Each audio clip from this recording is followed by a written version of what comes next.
हमारे अंदर के वातावरण में गुंजायमान होता है तो हमारे दिमाग तक, हमारे हृदय तक ये पहुंचता है। मंत्र वे ध्वनि तरंगे हैं जो आपके अंदर आप मनन की क्रिया के द्वारा उत्पन्न करते हैं।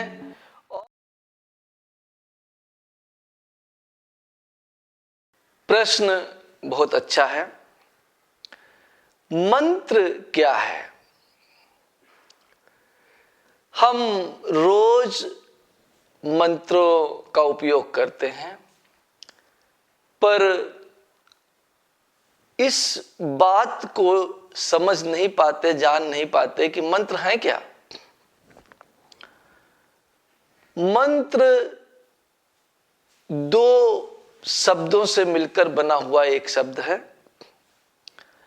और यदि इसका संधि विच्छेद किया जाए तो मन और त्रा, इस प्रकार से इसका संधि विच्छेद होता है। मन का अर्थ है मनन और त्रा का अर्थ है त्राण। त्राण इज रक्षा करना। ऐसा मनन जो भयों से आपकी रक्षा कर सके उसे मंत्र कहा जाता है। सब कुछ जो भी है सब रक्षा की ही बात है। किस तरीके से? यदि आपको धन चाहिए तो ये भविष्य की रक्षा हुई। यदि आपको शत्रु नहीं चाहिए तो ये आपकी रक्षा हुई। यदि आपको किसी चीज को प्राप्त करना है तो किस लिए प्राप्त करना है? ताकि हम उससे अपने शरीर की अपनी रक्षा कर सके। तो मंत्र वो मनन है जिसके द्वारा आप अपनी रक्षा कर सकते हैं। आप भयों से, डर से मुक्ति पा सकते हैं। तो यदि किसी भी शब्द का मनन किया जाए तो क्या उससे भय मुक्ति हो सकती है? नहीं हो सकती। इसलिए मनन किस चीज का करें, इस बात पर ध्यान देना बहुत जरूरी है। अपने इष्ट को हृदय में स्थापित कर, अपने देवता को हृदय में स्थापित कर उसका मनन करें। क्यों?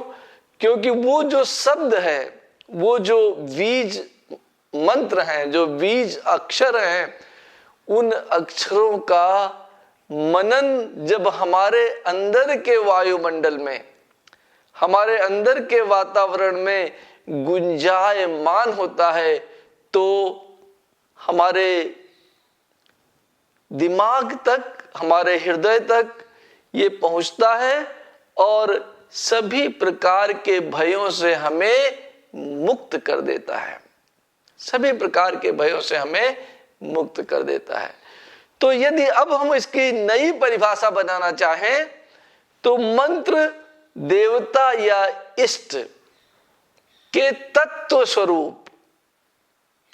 स्वरूप का मनन है, और जिस मनन के करने से मनुष्य के समस्त भयों से उसे मुक्ति मिल जाती है, उससे उसका त्राण हो जाता है, उसका पूर्ण रूप से मुक्ति मिल जाती है।